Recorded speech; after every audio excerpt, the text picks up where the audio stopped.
Good morning everyone. अपन बात कर रहे थे अपने टॉपिक की हाफ वेव रेक्टिफायर की, ठीक है। उसके अंदर अपन ने पीछे वाली क्लास में उर्मिका गुणांक तक बात कर ली थी, ठीक है। आज अपन बात करते हैं, अपना 6 टॉपिक लेते हैं, प्रतीप शिखर वोल्टा, ठीक है। नाम क्या है? प्रतीप शिखर वोल्टा, जिसको अपन क्या बोल सकते हैं? Peak inverse voltage. अब देखो किसको कहेंगे, एक बार वो सुनना ध्यान से। अर्ध तरंग दिष्ट कार्य में जब डायोड में धारा प्रवाहित नहीं होती है, ठीक है। अर्ध तरंग दिष्ट कार्य में जब डायोड में धारा का चालन न हो तो उनके सिरों पर वोल्टता को क्या कहोगे आप? शिखर वोल्टता कहोगे। क्यों? क्योंकि उसके अंदर धारा का तो प्रवाह ही नहीं हो रहा है। धारा का प्रवाह नहीं रहेगा तो वहाँ पे राजा जी कौन रहेगा? वोल्टता रहेगी। तो अपन इसको कैसे करेंगे, देखो वही सेम पीछे वाला डायग्राम लेते हैं अपन।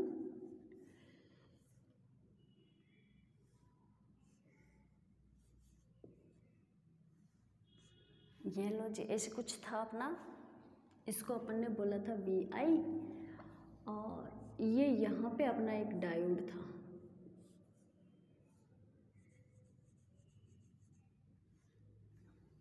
यहाँ पे अपन ने लोड प्रतिरोध जोड़ रखा था, ठीक है जी। और ये अपना क्या था?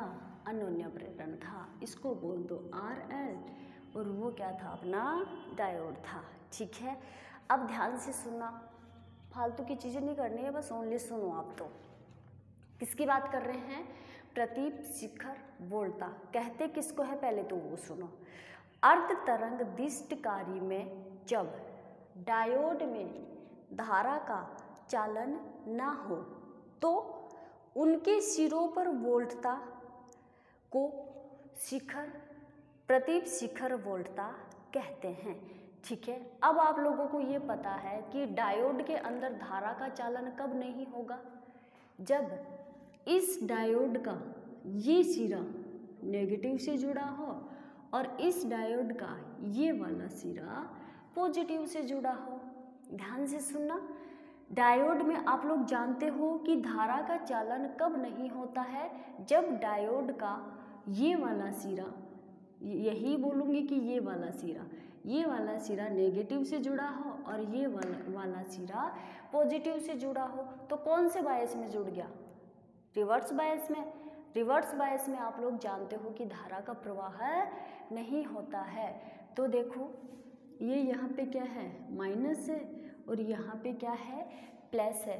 तो इस डायोड के ऊपर जो वोल्टता होगी, इस डायोड के ऊपर भी तो वोल्टता ही बहेगी, क्यों? धारा का तो चालन हो ही नहीं रहा है। तो इस डायोड के ऊपर जो वोल्टता रहेगी उसको अपन एक नाम दे देते हैं PIV, ठीक है। अरे भाई V यानी वोल्टता तो रहती है, और PI इसको अपन ने एक नाम दे दिया, PIV रहेगी डायोड के ऊपर वोल्टता ही। अब आप लोगों को पता है कि द्वितीयक कुंडली में अधिकतम वोल्टता, अधिकतम से अधिकतम वोल्टता क्या रहती है? धारा की तो बात ही मत करो यहाँ पे, क्योंकि धारा का तो चालन ही नहीं हो रहा है। क्यों? क्योंकि अगला रिवर्स बायस में लगा हुआ है क्या? डायोड। क्लियर है? अब बात कर रहे हैं द्वितीय कुंडली की। तो आप लोग जानते हो द्वितीय कुंडली में अधिकतम से अधिकतम वोल्टता क्या होती है? EM होती है। EM होती है, पीछे पढ़ा था। तो ये लो, इसको आप शो कर दो EM। क्लियर है जी यहाँ तक आपकी? ओके, ठीक है जी।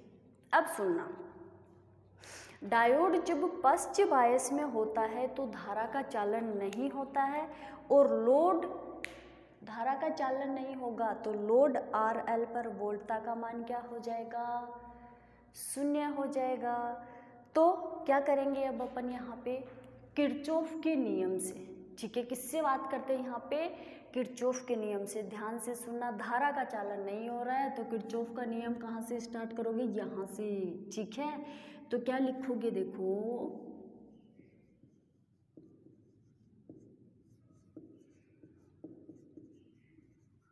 किरचॉफ के नियम से,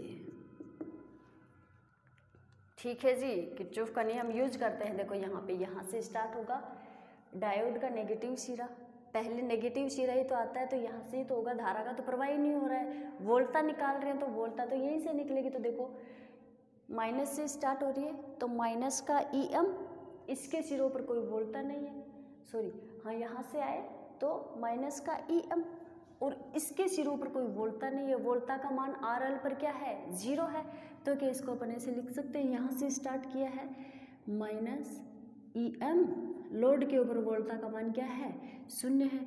यहाँ से चल के यहाँ जाओगे, डायोड पर पहुँचोगे तो डायोड पर क्या है, पॉजिटिव, पॉजिटिव पर डायोड पर वोल्टता कितनी है, PIV। तो लिख दो PIV इक्वल 0।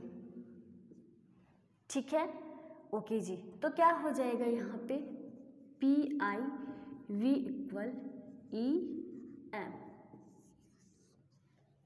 बस यही सोल्व करना था, यही अपनी क्या थी, प्रतीप शिखर वोल्टता थी। तो ध्यान से सुनना, यहाँ PIV डायोड में धारा का चालन ना होने पर वोल्टता का मान है। ये जो PIV है, डायोड में धारा का चालन ना होने पर वोल्टता का मान है, अर्थात डायोड अधिकतम EM वोल्टता सहन कर सकता है। ठीक है, डायोड अधिकतम से अधिकतम कितनी वोल्टता सहन कर सकता है, EM। क्लियर है भाई यहाँ तक। अब अपन अपनी 7th पॉइंट की बात करते हैं। इसी हाफ वेव रेक्टिफायर के अंदर 7th पॉइंट अपना है वोल्टता नियमन। ये समझने लायक टॉपिक है भाई।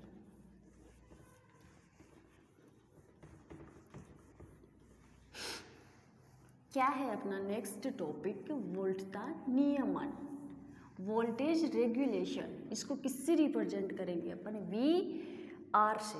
किससे करेंगे, VR से। देखो जी,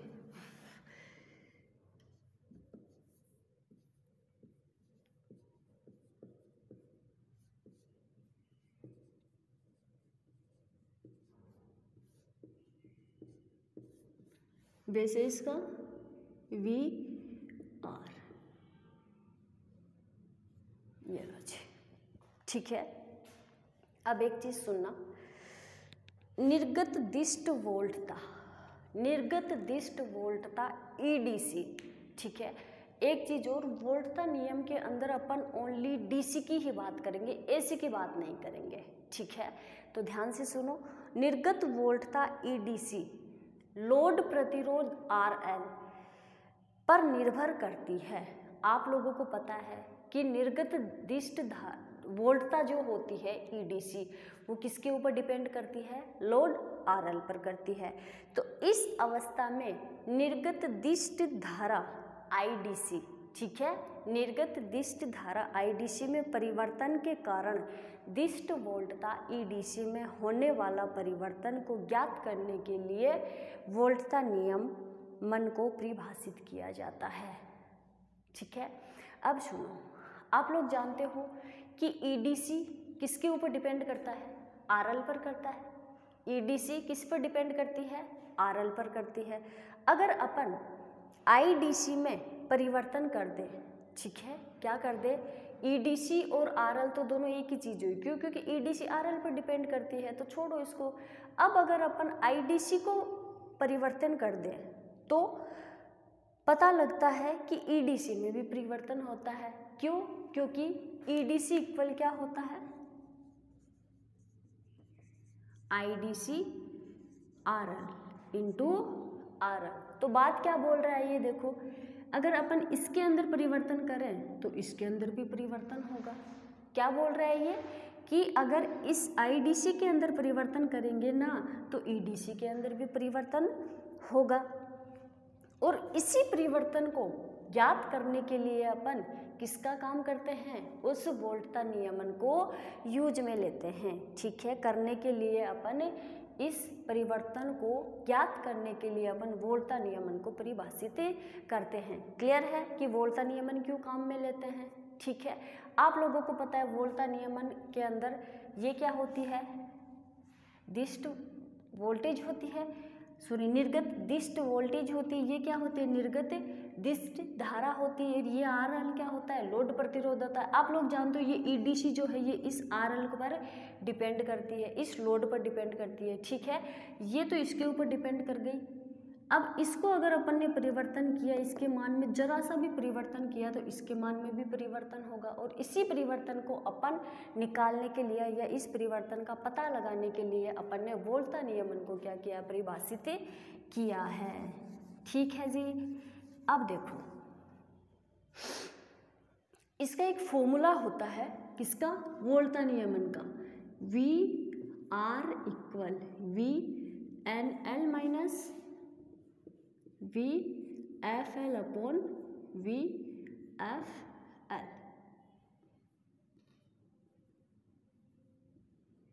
ये लो जी, ठीक है।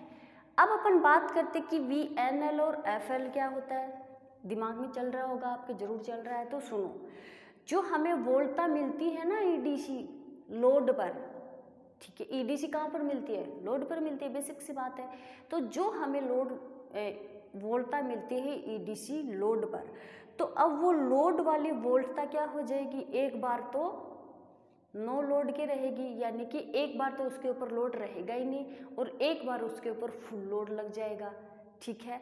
ध्यान से सुनना, ये अपन VNL और VFL का मतलब, N का मतलब होता है नो लोड, क्या होता है, नो लोड, और F का मतलब होता है फुल लोड। तो कहने का मतलब क्या ज्ञात करेंगे अपन इसके अंदर, जब परिपथ के अंदर लोड ही नहीं रहेगा, ज्ञात करेंगे कि लोड क्यों नहीं रहेगा, और एक के ऊपर रहेगा फुल लोड एकदम, ठीक है। तो यहाँ पे अपन VNL को बोल देंगे लोड की अनुपस्थिति में वोल्टा, किसको क्या बोल दोगे, VNL को बोल दोगे यहाँ पे लोड की अनुपस्थिति में वोल्टा, और VFL को बोल दोगे लोड की उपस्थिति में वोल्टा। आई रिपीट, VNL को बोल दोगे लोड की अनुपस्थिति में वोल्टा, और VFL को बोल दोगे आप लोग लोड की उपस्थिति में वोल्टा। क्लियर है, we know that, what is we know that, क्या जानते हो आप लोग, we know that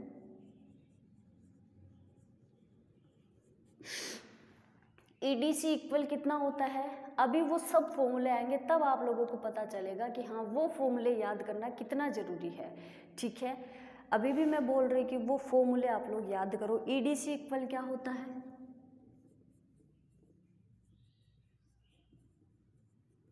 IDC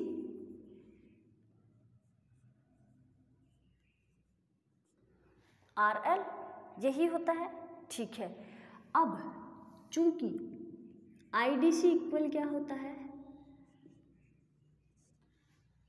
IDC equal कितना होता है, IM अपॉन पाई RL होता है। चलो तो ये वाली वैल्यू यहाँ पे पुट कर दो, देखते हैं फिर क्या आता है। EDC इक्वल या फिर IM इक्वल भी लोग देखो कि क्या होता है, IM इक्वल क्या होता है, EM upon R plus RL, ठीक है।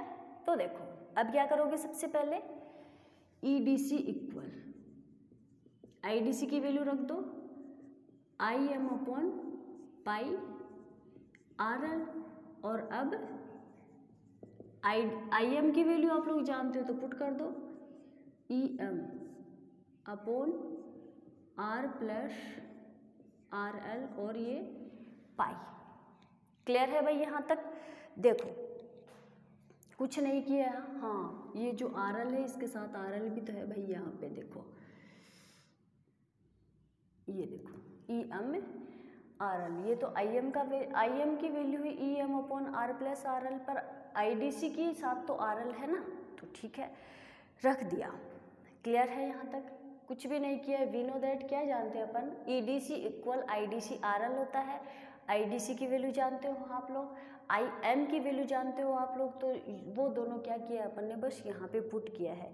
तो इसको अपन रिप्लेस करके इसे लिख देते हैं, देखो EM अपॉन पाई को बाहर ले आओ, ठीक है। EM अपॉन पाई को क्या कर दिया, बाहर ले आए, तो अपने पास क्या बचा, 1 minus R upon R plus R L. अब आप लोग बोलोगे कि ये कैसे लिख दिया मैम, ये कैसे आएगा?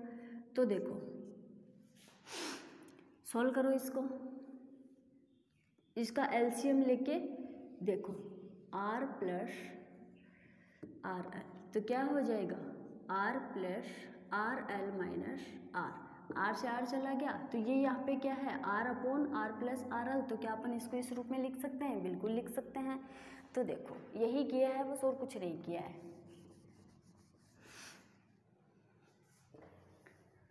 आ जाओ जी, अब क्या करेंगे, इसको दोनों से अंदर वाले से मल्टीप्लाई कर दो ई एम अपॉन पाई को, तो कर देते हैं E D C equal E M upon pi minus E M upon pi R upon R plus R L. कर दिया? ठीक है जी। अब क्या कर देंगे, अब आप लोग जानते हो, क्या जानते हो, चूंकि E M upon R plus R L equal क्या होता है, देखो E M upon R plus R equal क्या होता है, आई एम होता है। तो पुट कर दो यहाँ पे आई एम, तो क्या अपन इसको ऐसे लिख सकते हैं E D C equal E M upon pi minus, इसको लिख दो आप I M R upon pi. Clear है यहाँ तक? चलो जी,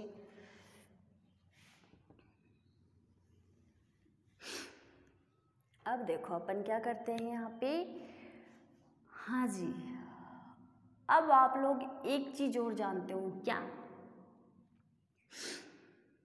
आई एम अपॉन पाई इक्वल क्या होता है, आई एम अपॉन पाई इक्वल क्या होता है, आई डी सी। ये लो, क्या कर दिया, यहीं से निकाल लो, I M upon pi equal क्या होता है, आई डी सी होता है।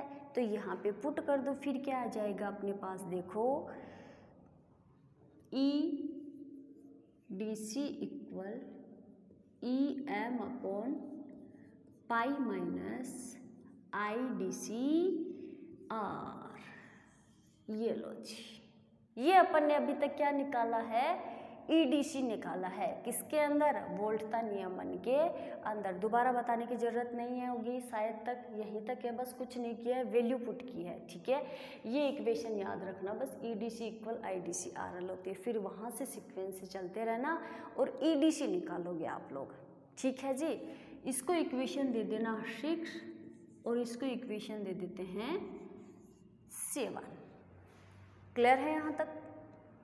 अब अपन क्या करेंगे, ईडीसी निकाल लिया, अब अपन ये ज्ञात करेंगे कि वी एन एल और वी एफ एल कौन सी कंडीशन में होते हैं। ठीक है, नो लोड तो कौन सी कंडीशन में रहेगा और फुल लोड कौन सी कंडीशन में रहेगा। पर इससे पहले एक चीज़ देखते हैं, देखो क्या, मान लीजिए हमारे पास एक ये सेल है, ठीक है, अपन ने ये क्या लिया, एक सेल लिया, ठीक है, इसके साथ एक प्रतिरोध जुड़ा हुआ है, ये लो, इसके साथ अपन ने ये एक प्रतिरोध जोड़ दिया।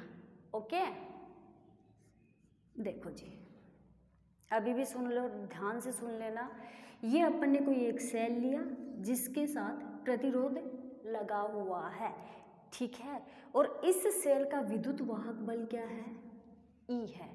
इस सेल का विद्युत वाहक बल क्या है, ई है, और उस प्रतिरोध को अपन रिप्रेजेंट कर देते हैं स्मॉल आर से। ठीक है, और इसके अंदर आई धारा प्रवाहित हो रही है। ठीक है, इसके अंदर क्या कर देते, आई धारा प्रवाहित हो रही है। आप अब इसके सिरों पर वोल्टता ज्ञात करोगे, ये सिरे हैं इसके। क्लियर है या ठीक? देखो एक बार फिर से बना देते हैं अपन, कोई दिक्कत नहीं है, इसको समझ लो। हाफ वेव रेक्टिफायर को full wave rectifier same to same as it is ऐसा ही है, उसको अपन थोड़ा सा स्पीड में ले लेंगे। ये मैंने कोई सेल ले लिया, ठीक है, और इसका मैंने यहाँ पे एक प्रतिरोध लगा दिया, और यहाँ पे, ठीक है, अब इस सेल के विद्युत वाहक बल को अपन ने बोल दिया E, और ये जो प्रतिरोध लगाया इसको मैंने स्मॉल r से रिप्रेजेंट कर दिया, और इस सेल के अंदर I धारा प्रवाहित हो रही है। ठीक है, अब मेरे को इसके सिरों पर वोल्टता ज्ञात करनी है। क्लियर है? क्या करना है? इसके सिरों पर वोल्टता ज्ञात करनी है। तो इसके सिरों पर जो वोल्टता कहलाती है वो क्या कहलाएगी? सिरों पर वोल्टता, टर्मिनल वोल्टता कहलाएगी, जिसको आप किससे रिप्रेजेंट करोगे? V से। और V क्या आ जाएगी इस डायग्राम के अकॉर्डिंग? ध्यान से देखना, E माइनस I और यही होगी, यही होगी भाई। ठीक है, अब क्या करते हैं अपन? अब ये देखो अपने पास कुछ ऐसे, इसको हटा देते हैं, चलो कोई काम नहीं है अभी इसका।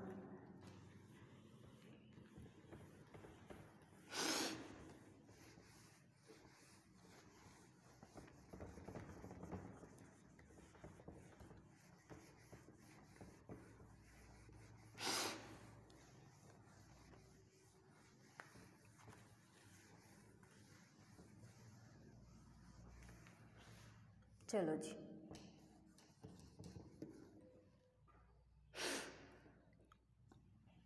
ये है इसे अपने पास, मानो ये अपन ने कोई सेल जोड़ दिया और ये अपन ने इसके अंदर कोई आंतरिक प्रतिरोध लगा दिया, और एक आंतरिक प्रतिरोध अपना क्या है? यहाँ पर है। ठीक है, ये लो जी। अब आप लोग जानते हो ये क्या है? लोड प्रतिरोध RL है। ठीक है, ये लोड प्रतिरोध RL है। अब आप लोग जानते हो लोड प्रतिरोध RL किस पर डिपेंड, इसके ऊपर कौन डिपेंड करता है? EDC, पता है EDC करता है, तो देखो लिख दो यहाँ पे EDC। ठीक है, EDC की वैल्यू इक्वेशन 7 में अपन ने क्या निकाली थी भाई? EM/पाई IDC R। देखो जी, कुछ नहीं किया है, ये अपन ने एक सेल लिया है, जैसे ये मैंने आपको बताया है ना कि यहाँ पे मैंने क्या निकाला है? वोल्टता निकाली है, वैसे ही अपन वहाँ पे बात करेंगे। ठीक है, इसलिए बस ये समझाने के तौर पे आप लोगों को बताया है। ये मैंने कोई सेल ले लिया, इसका मैंने क्या कर दिया? कोई आंतरिक प्रतिरोध जोड़ दिया, और एक ये लोड प्रतिरोध है अपना सर्किट के अंदर, पता है सबको। तो ये लोड प्रतिरोध RL जो है, मैंने आपको स्टार्टिंग में भी बताया था कि EDC जो है किस पर डिपेंड करती है? लोड RL पर, या फिर EDC जो वोल्टता किसके कारण प्रवाहित होती है? RL के कारण। ठीक है, तो यहाँ पे क्या बोला? RL को अपन EDC लिख सकते हैं, लिख सकते हैं। तो EDC की वैल्यू अपन ने यहाँ पे क्या निकाली थी? EM/पाई माइनस IDC R। अब देखो इस R को तो यहाँ से रिप्रेजेंट कर दो। ठीक है, और ये EM/पाई जो है ये क्या हो जाएगा? इसका विद्युत वाहक बल हो जाएगा। ठीक है, ये EM/पाई जो है ये इसका क्या हो जाएगा? विद्युत वाहक बल। और ये जो R है इसके अंदर अपन ने क्या कर दिया? ये जो आंतरिक प्रतिरोध जो लगाया था उसको अपन ने नाम दे दिया, और ये जो IDC है इसके अंदर धारा प्रवाहित कर दो। क्या कर दो भाई? यहाँ पे इसके अंदर धारा प्रवाहित कर दो। ठीक है, यही किया है मैंने, कुछ नहीं किया, बस इस वाले डायग्राम को वहाँ पे बनाया। तो ध्यान से देखना, ये जो वाला पार्ट है,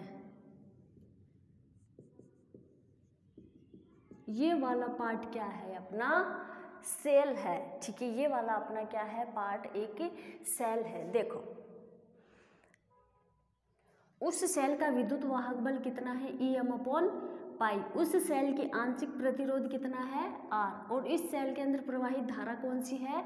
IDC। ठीक है, और लोड प्रतिरोध अपना क्या है यहाँ पे? EDC। क्लियर है जी यहाँ तक? अब सुनना ध्यान से। अब ये वाला जो पार्ट अपना है यही अपना क्या कहलाता है? Half wave rectifier. ठीक है, ये जो वाला पार्ट है ना, ये वाला सेल और ये जो आंतरिक प्रतिरोध है यही अपना क्या कहलाता है? Half wave rectifier. ओके, अब अपन बात करते हैं इसके अंदर एक ग्राफ बना लेते हैं किस किस के बीच, इस आईडीसी और इस ईडीसी के बीच, ईडीसी और आईडीसी के बीच। देखो फिर देखते हैं अपन क्या हाथ आता है अपने। ये लो जी,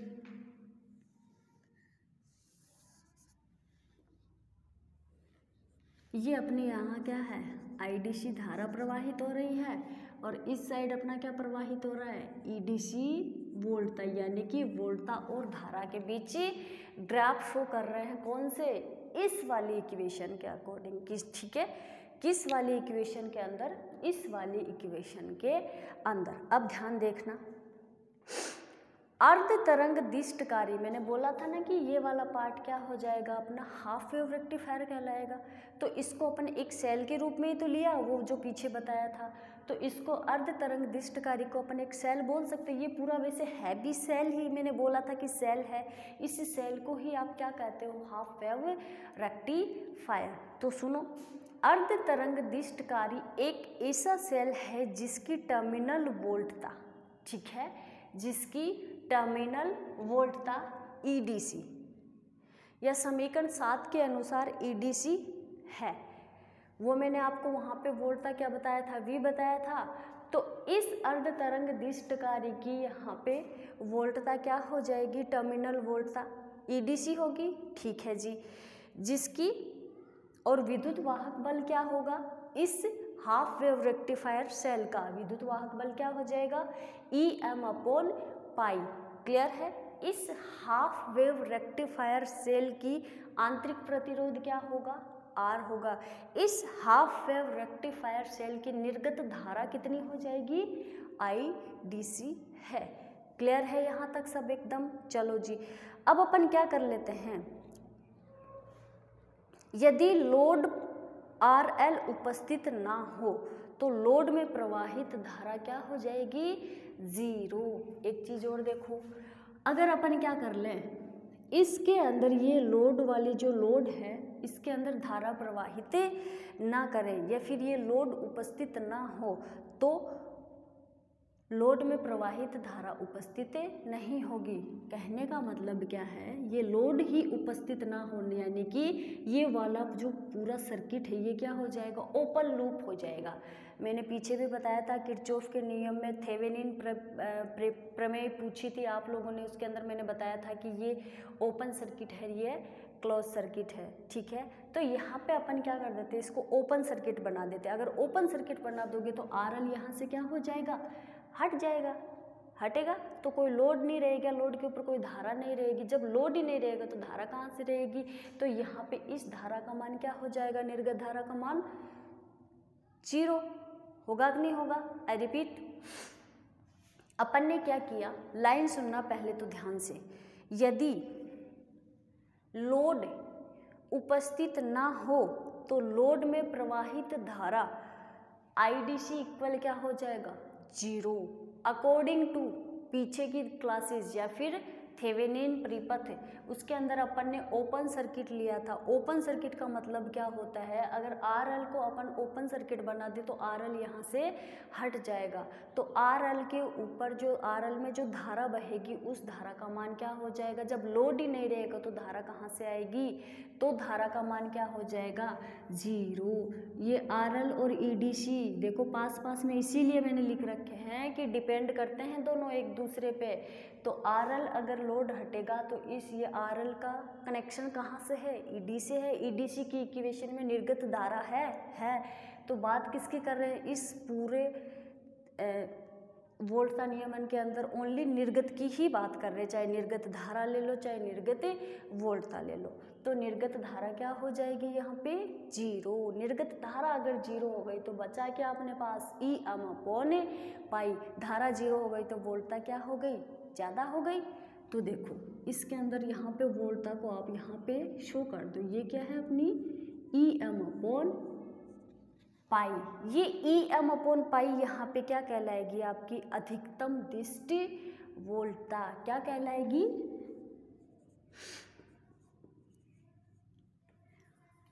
अधिकतम दिष्ट वोल्टता।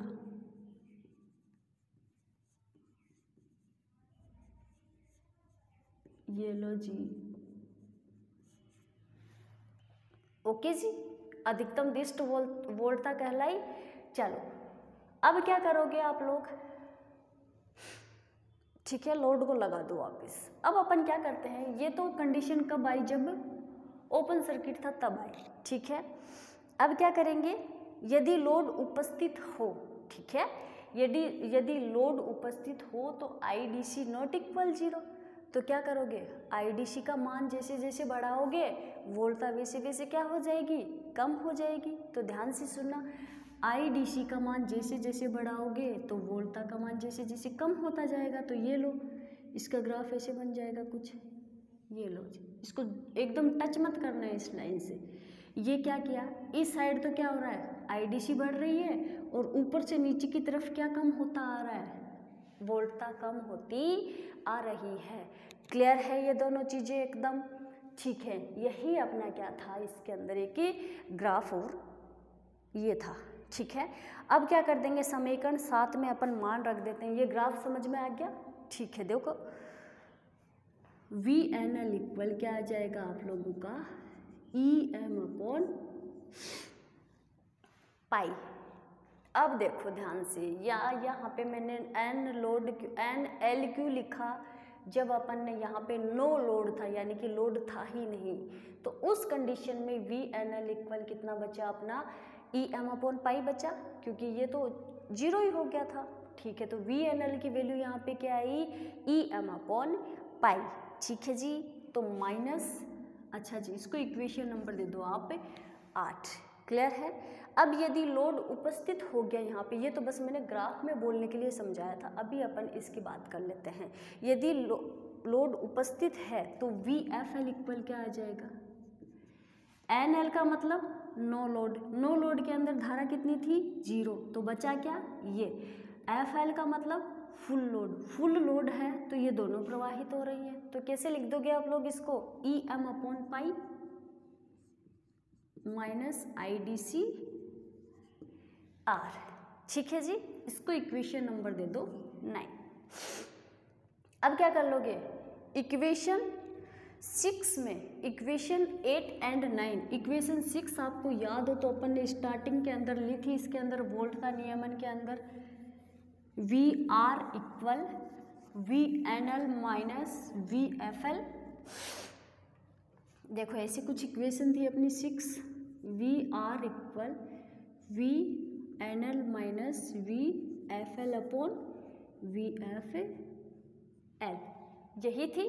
तो VNL की वैल्यू भी अपने पास आ गई और VFL की वैल्यू भी अपने पास आ गई, तो पुट कर दो। VR का मतलब आप लोग जानते हो, वोल्टता रेगुलेशन, यानी कि वोल्टता नियमन। तो चलो जी, VNL की वैल्यू क्या है, EM upon pi minus VFL की